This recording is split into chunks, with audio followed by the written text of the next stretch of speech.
ये कहानी है एक ऐसे इंसान की जो एक बिहार के छोटे से गांव में रहता है। ये कहानी है केशव महतो की। ये कहानी है एक आम आदमी की जो अपनी जिम्मेदारियों के तले इतनी ईमानदारी से काम करता है और एक दिन किसी ऐसी घटना में फंस जाता है जहां पर उसकी लाइफ पूरी तरह से बर्बाद हो जाती है।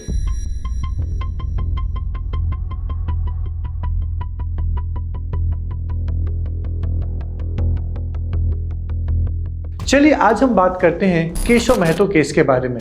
केशव महतो केस में एग्जैक्टली क्या हुआ। केशव महतो बिहार के एक छोटे से गांव का रहने वाला आदमी था जो अपने काम को बहुत बखूबी मेहनत से कर रहा था। एक दिन गांव में चोरी की घटना होती है। पुलिस आती है, केस को इन्वेस्टिगेट करती है। इन्वेस्टिगेशन के नाम पर गांव के कुछ लोगों को अरेस्ट करती है, जिनमें से एक नाम था केशव महतो का। पुलिस कहती है शाम तक केशव महतो को घर भेज दिया जाएगा, लेकिन शाम होती है वो नहीं आता है। रात होती है, केशव महतो वापस नहीं आता है। सुबह अगले दिन कोई आता है, लेकिन केशव महतो नहीं आता है। आते हैं तो केशव महतो की लाश आती है। पुलिस बताती है कि केशव महतो ने कस्टडी के अंदर सुसाइड कर लिया। मतलब ये मैटर है कस्टोडियल डेथ का।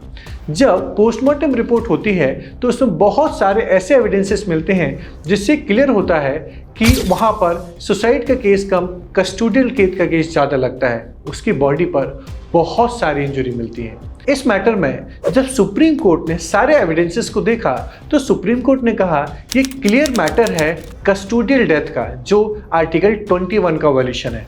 कॉन्स्टिट्यूशन का आर्टिकल 21 कहता है राइट टू लाइफ और पर्सनल लिबर्टी। इसका मतलब है कि अगर पुलिस कस्टडी के अंदर किसी की भी डेथ होती है तो ये बर्डन स्टेट के ऊपर रहता है कि उसे ये प्रूफ करना होगा कि डेथ किस तरीके से वहां पर होती है।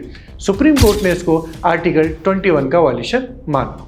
ये केस हमें याद दिलाता है कि हमारा कॉन्स्टिट्यूशन सिर्फ किताबों में लिखी हुई बातें नहीं, आर्टिकल 21 सिर्फ एक प्रोविज़न नहीं, ये हजारों लाखों केशव महतो जैसे लोगों के लिए एक शील्ड है। केशव महतो का नाम हमारे न्यूज़पेपर के हेडलाइंस में बहुत दिनों तक तो नहीं रहा, लेकिन ये केस हमें याद दिलाता है कस्टडी का मतलब कंट्रोल तो है, लेकिन कंट्रोल का मतलब जुल्म नहीं। ये कहानी सिर्फ एक इंसान की मौत की नहीं, ये कहानी है हमारे सिस्टम की रिस्पॉन्सिबिलिटी की। ऐसे बहुत सारे किस्सों को सुनने के लिए आप हमारे चैनल को सब्सक्राइब करिए, ज़्यादा से ज़्यादा लोगों को शेयर करिए। साथ ही साथ अगर आप मुझसे किसी और टॉपिक पे किस्सा सुनना चाहते हैं तो आप हमें कमेंट में अपने टॉपिक को सजेस्ट कर सकते हैं। Thank you.